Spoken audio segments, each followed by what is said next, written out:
Dalam beberapa tahun terakhir, industri jasa laundry mengalami perkembangan yang pesat, terutama di kawasan urban dengan mobilitas masyarakat yang tinggi. Kebutuhan akan layanan pencucian pakaian yang cepat, efisien, dan terpercaya menjadi salah satu faktor utama meningkatnya jumlah usaha laundry, baik skala rumahan maupun bisnis profesional.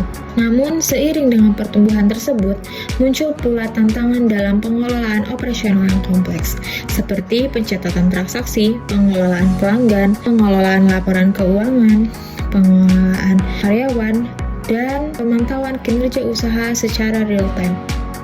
Banyak pelaku usaha laundry masih mengandalkan metode manual dalam menjalankan aktivitas harian mereka. Pencatatan transaksi seringkali dilakukan menggunakan buku tulis atau spreadsheet sederhana yang tidak hanya memakan waktu, tetapi juga rentan terhadap kesalahan pencatatan, kehilangan data, hingga keterlambatan dalam proses pelayanan. Hal ini berdampak pada efisiensi operasional, kepuasan pelanggan, dan pengambilan keputusan strategis oleh pemilik usaha. Beberapa aplikasi tidak memiliki fitur yang relevan seperti detail pakaian. Detail pakaian akan mempermudah pemilik dalam menghadapi masalah dengan pelanggan terkait kehilangan atau kerusakan pakaian pelanggan. Hal ini akan memudahkan karena pemilik memiliki bukti bahwa pakaian tersebut memang ada atau tidak ada, atau memang rusak atau tidak rusak. Dengan memanfaatkan teknologi digital berbasis cloud, Laundry Queue dapat diakses kapan saja dan di mana saja, memberikan fleksibilitas bagi pelaku usaha dalam memantau dan mengelola bisnis mereka secara real-time. Untuk sistem yang kami buat terdiri dari front-end, back-end, dan database. Kami percaya bahwa transformasi digital dalam usaha laundry bukan lagi pilihan, melainkan sebuah kebutuhan untuk bertahan dan berkembang di era yang serba cepat dan kompetitif ini. Setelah kita masuk ke dalam aplikasi, di sini kita akan melihat tampilan pengenalan awal dari aplikasi kami, yaitu Laundry Queue. Kita bisa nge-slide halamannya, ataupun menekan tombol lanjut untuk masuk ke dalam halaman login pemilik. Kita mulai sekarang. Nah, ini merupakan halaman login dari pemilik. Jika kita telah mempunyai akun, kita bisa menginputkan email ataupun kata sandi yang sudah kita daftarkan. Jika belum, kita bisa menekan kata sign up di sini. Nah, ini merupakan halaman sign up untuk daftar sebagai pemilik. Di sini ada beberapa inputan. Yang pertama yaitu nama lengkap. Kita bisa memasukkan nama lengkap kita. Lalu email,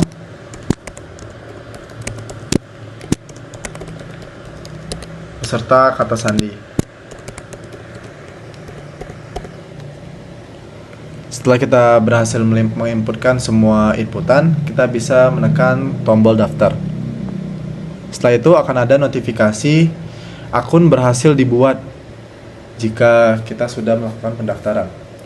Lalu kita bakal langsung masuk ke halaman login pemilik kembali untuk menginputkan email dan kata sandi yang telah kita daftarkan tadi.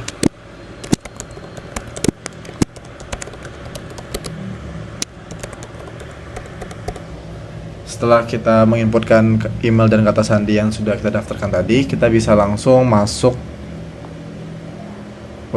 ke dashboard pemilik. Di sini ada kata sambutan hai beserta nama pemilik yang sudah kita daftarkan tadi.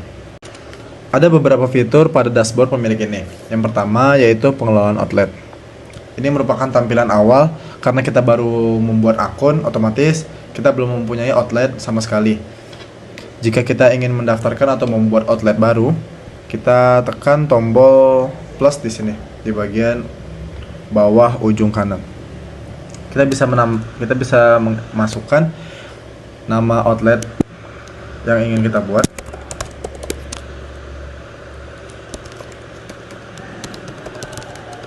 Misalnya Laundry Kinclong beserta, biar lebih spesifik, beserta cabang Bojong Soang.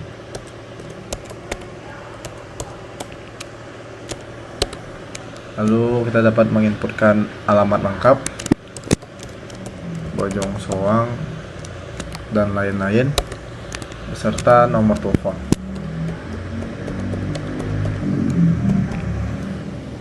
setelah kita mengisi semua inputan yang ada di sini, kita bisa menekan tombol simpan outlet. Setelah itu bakal ada notifikasi outlet berhasil ditambahkan, dan di sini sudah masuk list laundry yang sudah kita buat tadi cabangnya. Misalnya kita mau buat cabang lagi nih, mau ada 2 cabang, kita bisa menekan tombol plus kembali, lalu mengisi inputan yang sudah disiapkan. Di sini juga sudah masuk yang cabang dagonya. Lalu yang kedua ada fitur manajemen karyawan, yang dimana fitur ini berfungsi ketika si pemilik ingin membuat akun karyawan agar nanti karyawannya bisa login ke dalam dashboard karyawan, karena karyawan tidak bisa daftar sendiri, jadi harus didaftarkan oleh si pemilik dari cabang tersebut. Di sini ada inputan drop down cabang yang telah dibuat tadi di pengelolaan outlet. Kita pilih aja cabang Bojong Soang, dan di sini ada inputan jam masuk, jam 8 lewat berapa, lalu jam keluar,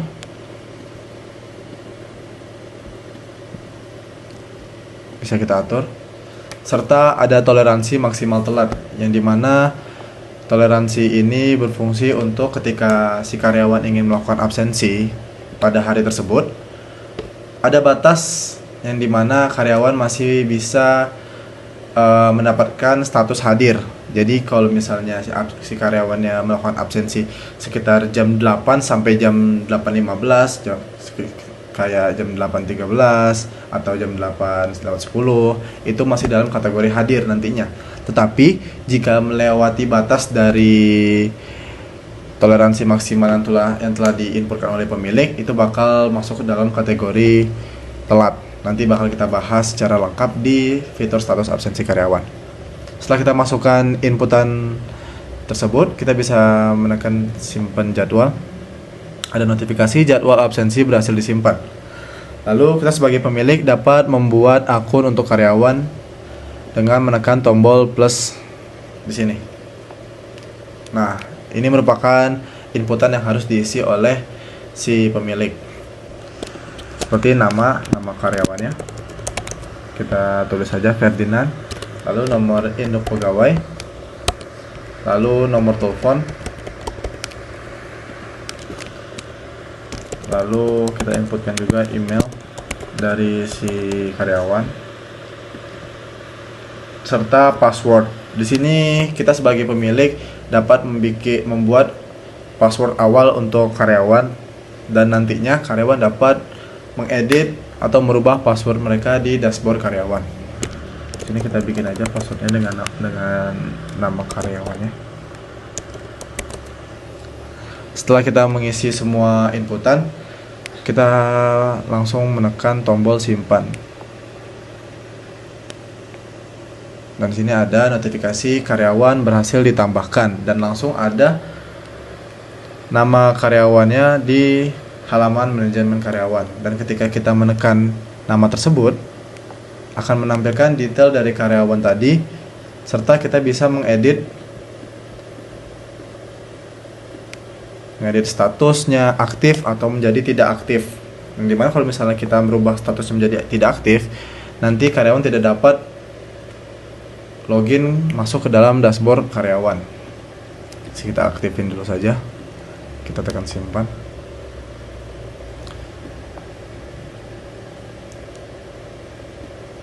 Kita balik ke home lagi. Selanjutnya yang ketiga ada fitur manajemen layanan, yang dimana fitur ini berfungsi ketika si pemilik ingin membuat layanan yang akan dapat diakses oleh karyawan untuk membuat pesanan pelanggan nantinya. Di sini ada tombol drop down, jadi si pemilik bisa membuat layanan sesuai dengan cabang yang diinginkan. Jadi kita pilih saja cabang Bojong Soang. Di sini ada keterangan belum ada layanan, karena kita belum membuat layanan satupun dan akan mau membuat layanan untuk pertama kalinya. Di sini kita bisa menginputkan ditambah layanan baru, yaitu nama layanan kita tulis saja di sini regular dengan harga 6.000 per kilogram. Di sini ada 3 ya, ada per pieces untuk satuan, ada per kilogram untuk per kilo, lalu per ukuran untuk seperti karpet, bed cover, selimut dan lain-lain. Kita pilih aja per kilogram. Kita masukkan keterangan dari layanannya, yaitu dicuci, dikeringkan, serta disetrika. Setelah kita input, lalu kita tekan tombol simpan, nanti ada notifikasi layanan berhasil ditambahkan, dan di sini sudah ada keterangan ada layanan reguler dengan harga 6.000 per kilogram, dan keterangannya cuci, pengeringan, serta setrika. Jika kita ingin menambahkan layanan lagi, kita tinggal masukkan saja nama layanannya seperti Express dengan harga mungkin 12.000. Kita pilih per kilogram, lalu kita masukkan keterangan cuci, pengeringan, serta setrika, lalu kita simpan. Ada notifikasi berhasil ditambahkan, serta layanan Express sudah masuk ke deskripsi layanan. Lalu si pemilik juga dapat mengupload gambar kiris yang telah dibuat sebelumnya oleh mereka di sini, serta bisa menginput nomor rekening untuk metode pembayaran nantinya. Di sini mungkin kita memilih Bank Mandiri, lalu kita masukkan nomor rekeningnya. Setelah itu kita simpan nomor rekening. Ada notifikasi nomor rekening disimpan. Kita bisa ngecek nomor rekening yang sudah disimpan tadi, itu seperti ini, Bank Mandiri serta nomor rekeningnya. Jika kita ingin menambahkan rekening di bank lain, kita bisa milih bank lain seperti BCA, mungkin kita masukkan nomornya seperti ini, lalu kita simpan. Sudah ada status nomor rekening disimpan, lalu kita bisa cek di preview nomor rekening Bank BCA sudah di input dan tersimpan. Lalu kita kembali lagi ke halaman dashboard. Nah, ada fitur status absensi. Pada fitur ini berfungsi untuk melihat status absensi karyawan yang dimiliki oleh si pemilik. Tetapi datanya masih kosong di sini karena kita belum mencoba login sebagai karyawan untuk melakukan proses absensi. Lalu kita masuk ke dalam halaman dashboard karyawan. Di sini langsung ada tertera absensi karyawan dan ada keterangan Anda belum absensi. Dan ketika kita melakukan check-in, ada keterangan serta perubahan warna dari statusnya menjadi warna oranye, dan keterangannya berubah menjadi Anda sudah absen hari ini. Ada keterangan jam masuk, yaitu jam segini. Lalu ketika kita check out, bakal langsung ada jam keluar dan ada notifikasi berhasil check out. Lalu kita kembali lagi ke halaman dashboard pemilik. Nah, sekarang sudah ada status absensi yang telah dilakukan tadi. Oleh itu di sini ada nomor, lalu nama si karyawan, serta jam masuk dan jam keluar, dan statusnya adalah hadir. Di sini juga bisa melihat absensi per karyawan karena kita masih memiliki karyawan hanya satu, yaitu Ferdinand. Nah, kita bisa melihat bulanannya. Absensi bulanannya. Nah, di sini Ferdinand sudah melakukan absensi hadir sekali dan 30 tidak hadir karena bakal berubah ketika dia melakukan absensi nanti selanjutnya. Jadi untuk cabang yang Dago kita belum bisa menampilkan datanya karena kita belum memiliki karyawan di cabang Dago. Selanjutnya ada fitur poin dan transaksi, yang dimana fitur ini berfungsi untuk melihat si pelanggan udah dapat berapa poin ya dari pesanan yang telah mereka buat. Jadi di sini kita memberikan template untuk si pemilik membuat satu poin itu didapat dari mana sih. Jadi kita juga udah menyiapkan rumusnya di sini. Jadi untuk mendapatkan satu poin itu kita membutuhkan total harga transaksi dari si pelanggan itu bakal dibagi dengan harga minimum poin, yang dimana kita bakal dapat harga minimum poin dengan cara menginputkan di sini. Jadi si pemilik bisa menentukan nih untuk mendapatkan satu poin butuh berapa ribu ya. Jadi kita coba masukin aja di sini untuk mendapatkan satu poin kita bikin Rp1.000. Jadi si pelanggan bisa mendapatkan 1 poin ketika dia melakukan transaksi Rp1.000. Dan kalau misalnya dia melakukan transaksi harganya 10.000, bakal mendapatkan 10 poin. Jadi gitu. Di sini. Sini bakal ada notifikasi berhasil disimpan. Lalu coba kita lihat di sini. Nah, Bagas sudah ada 174 poin. Kok bisa sih 174 poin? Coba kita lihat di laporan keuangan. Di sini. Kenapa? Karena Bagas telah melakukan transaksi 132.000 dan 42.000, yang dimana ketika dijumlahkan yaitu 174.000. Jadi kenapa bisa mendapat 174 poin? Karena total dari harga transaksi yang dilakukan oleh Bagas itu dibagi dengan harga per minimum poinnya. Jadi 174.000 dibagi 1.000 yaitu 174 poin. Selanjutnya ada fitur laporan keuangan. Di sini fitur ini berfungsi untuk si pemilik dapat melihat transaksi pada hari tertentu dan outlet tertentu yang telah dibikin oleh si pemilik tadi. Di sini bisa memilih mau tanggal berapa, bulan berapa, serta tahun berapa. Tapi di sini belum ada data yang tersimpan karena kita belum membuat manajemen pesanan. Jadi sekarang kita coba untuk membuat pesanan pelanggan menggunakan akun karyawan yang. Oke, sekarang kita sudah masuk lagi ke dashboard karyawan. Di sini kita membuat pesanan di fitur manajemen pesanan. Ini merupakan tampilan halaman manajemen pesanan. Karena kita belum pernah membuat pesanan, otomatis data pelanggan belum pernah kita inputkan. Jadi coba kita menginput pelanggan baru. Kita coba bikin namanya Bagas dengan nomor teleponnya serta alamatnya. Setelah kita menginput data pelanggan, kita tinggal menekan tombol simpan pelanggan. Lalu data pelanggan di sini akan muncul. Di sini kita bisa melihat, kita bisa menekan, nanti bakal langsung masuk ke halaman tambah pesanan.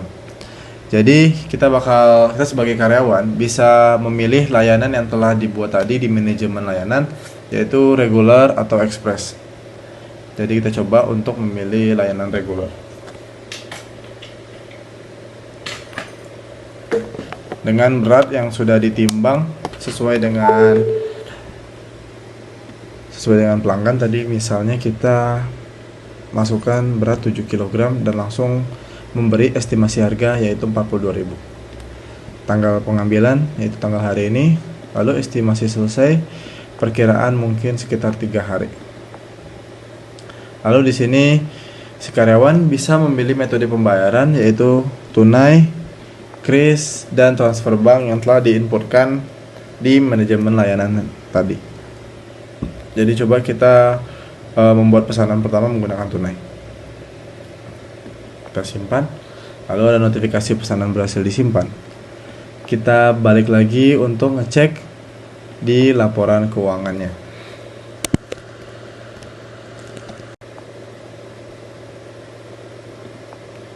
Nah, sekarang data transaksi pada hari ini sudah ada. Sudah terlihat nama, layanan yang dipilih, serta berat dan total dari transaksinya. Serta di sini ada total pendapatan, yang dimana total pendapatan ini bisa diakumulasikan dari beberapa transaksi yang dilakukan pada hari ini. Jadi coba kita buat transaksi yang kedua agar bisa melihat akumulasi pendapatan total. Setelah kita login, kita masuk ke manajemen pesanan lagi. Kita buat pesanan baru menggunakan nama pelanggan Bagas lagi. Atau juga kita bisa membuat nama pelanggan baru, tapi kita menggunakan pelanggan yang tadi saja. Kita pilih layanan. Sekarang kita coba menggunakan layanan express dengan jumlah mungkin sekitar 11,5 mungkin, atau 11 kilo saja. Di sini kita atur tanggal pengambilan yaitu tanggal hari ini, dan estimasi selesai mungkin untuk Express bisa 1 hari. Lalu untuk metode pembayaran kita mencoba menggunakan transfer bank. Di sini kita bisa memilih nomor rekening yang telah diinputkan oleh si pemilik tadi. Kita coba memilih Mandiri. Lalu kita simpan pesanan. Sudah ada notifikasi pesanan berhasil disimpan. Kita balik lagi ke dashboard pemilik. Lalu kita cek di halaman laporan keuangan, transaksinya bertambah. Tadi hanya ada layanan reguler, sekarang sudah ada yang layanan ekspres dengan total harga 132.000 dan total pendapatan sudah diakumulasikan dari 2 transaksi tersebut. Selanjutnya ada fitur pengaturan stroke, yang dimana fitur pengaturan stroke ini berfungsi dalam pembuatan stroke yang bakal dikirimkan ke pelanggan nantinya. Jadi di sini ada yang bakal ditampilkan, ada seperti nama outlet, alamat, nomor telepon, serta catatan di bawah stroke. Jadi untuk membuat merubah detail nama outlet, alamat, dan telepon, kita tinggal memilih cabang saja. Jadi kalau misalnya kita mau bikin stroke di cabang Bojong Soang, kita tinggal nambahin catatan di bawah stroke seperti selamat pagi, selamat datang kembali. Jadi coba kita lihat preview, bentuknya bakal seperti ini. Ada nama Laundry Kinclong cabang Bojong Soang, terus alamatnya, nomor telepon, terus ini merupakan tanggal dan transaksi serta dan lain-lain. Di sini ada bacaan catatan tambahan, selamat datang kembali.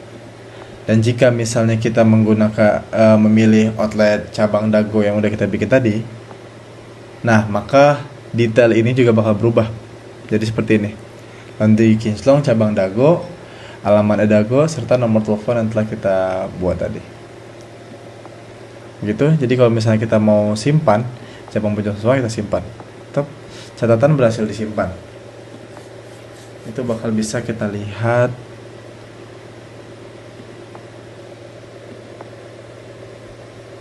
nantinya ketika telah membuat pesanan dan bakal dikirimkan langsung ke pelanggan.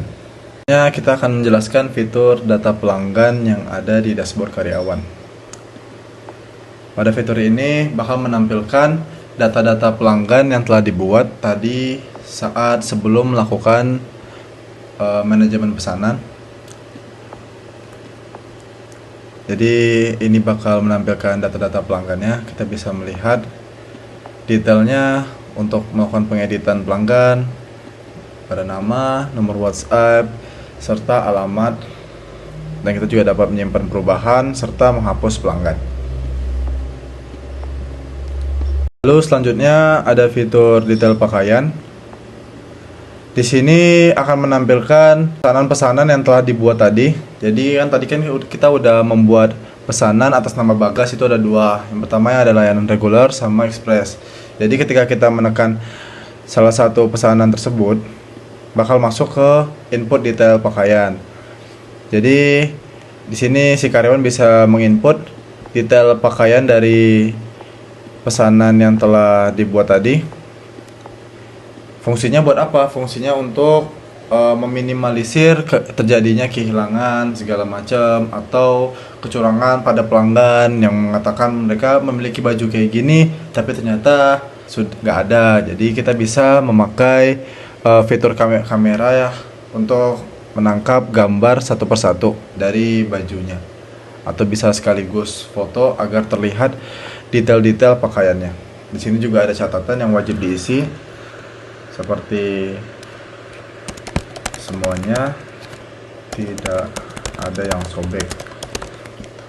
Jadi kita bisa menyimpan detail dan ada notifikasi detail pakaian berhasil disimpan. Lalu selanjutnya ada detail pesanan. Detail pesanan ini merupakan halaman yang menampilkan detail dari pesanan yang telah dibuat tadi. Jadi kita tadi udah membuat 2 pesanan atas nama Bagas, yaitu yang pertama Nah, di sini dia bakal menyampaikan detail pesanannya. Yang pertama, ada alamat dari pelanggannya, lalu di sini ada detail pakaian yang telah kita cantumin tadi di fitur detail pakaian. Seperti ini ada catatan, semuanya tidak ada yang sobek atau segala macam. Lalu di sini juga ada foto pakaian kalau jika karyawan mau mengambil foto.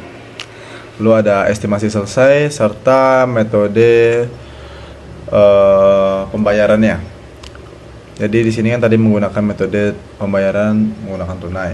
Lalu ada status pengerjaan. Ketika dipencet, status pengerjaan diubah menjadi belum selesai. Di sini bakal ada tertera statusnya. Dan jika dirubah, misalnya menjadi proses, ada notifikasi. Lalu di sini juga bakal ada berubah menjadi proses. Jadi ketika karyawan ingin melihat detail pesanan, sini langsung ada kelihatan, oh pesanan atas nama Bagas, di sini itu proses. Kalau selesai, juga sudah selesai, bisa diubah, di sini juga bakal berubah menjadi selesai. Begitu juga dengan yang pesanan selanjutnya. Di sini kita belum memasukkan detail pakaiannya. Bisa dimasukkan sini, ada status belum selesai, proses bisa berubah menjadi proses. Baik, video tadi merupakan hasil demo aplikasi Point of Sales Laundry yang kami rancang dan kami kembangkan. Aplikasi kami bernama Laundry Queue yang terdiri dari 2 role, yaitu role pemilik dan role karyawan. Itu saja presentasi demo aplikasi dan perkenalan aplikasi Laundry Queue dari kami. Mohon maaf apabila ada kesalahan dan kekurangan. Wassalamualaikum warahmatullahi wabarakatuh.